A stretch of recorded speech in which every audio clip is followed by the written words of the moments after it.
Assalamu alaikum students. I'm your biology teacher Miss Maheen Khalid from the Trust School, and today we have to discuss about prokaryotic versus eukaryotic cells. Like we have to discuss the similarities and differences between prokaryote and eukaryote. Prokaryotic cell is a very simplest, as you can see, and the most ancient cell. It's a very first cell that scientists have discovered. तो ये prokaryotic cell बहुत ancient है और इस prokaryotic cell से बाद में evolve हुए थे यूकैरियोटिक सेल. यूकैरियोटिक के इन्वॉल्वमेंट से पहले हमारे पास सिर्फ एक ही सेल की काइंड थी, that is prokaryotic cell.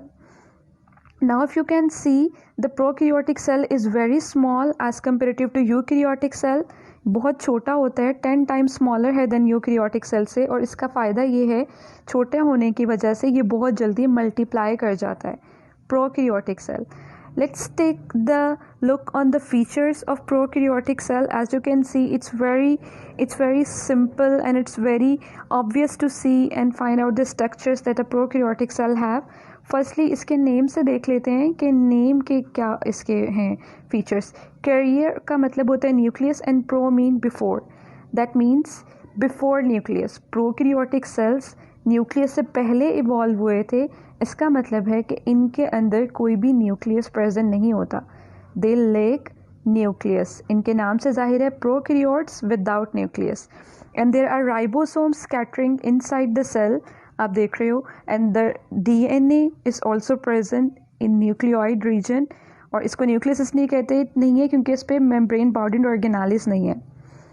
Cytoplasm आप देख सकते हो, और इसमें सेल वॉल होती है, प्लाज्मा मेम्ब्रेन भी है इसमें, और यहाँ पर कोई भी मेम्ब्रेन बाउंडेड ऑर्गेनालिस नहीं होती.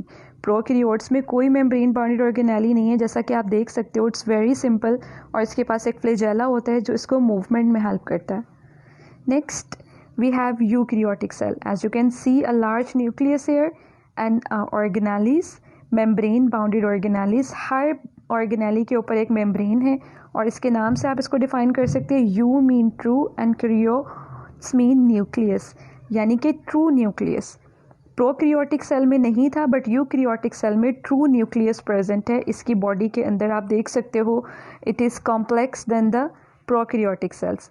Now let's take a look on the similarities and differences between prokaryotes and eukaryotes.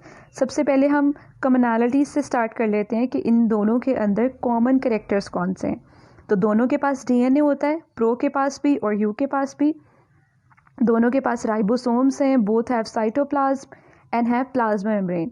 लेकिन जो बोथ कैरेक्टर्स आपको दिख रहे हैं ये प्रोकैरियोट्स में भी हैं और यूकैरियोट्स में भी हैं. Then prokaryotes oldest cell type है, स्मॉल एंड सिंपल है, बहुत ओल्ड है, स्मॉल सिंपल है. यूकैरियोट्स प्रोकैरियोट्स से इवॉल्व हुए हैं, large and more complex. In prokaryotes, lack nucleus, lack organelles, lack membrane-bounded organelles, but in eukaryotes, contain nucleus and contain organelles. सब organelles पर membrane होती है और organelles होती हैं. Single celled है ये, और single celled और multicellular. Like both the characters are present in eukaryote, के single भी हो सकता है और multi भी हो सकता है. ये सारी commonalities and differences हैं between prokaryotes and eukaryotes. Thank you students, and if you have any question you can contact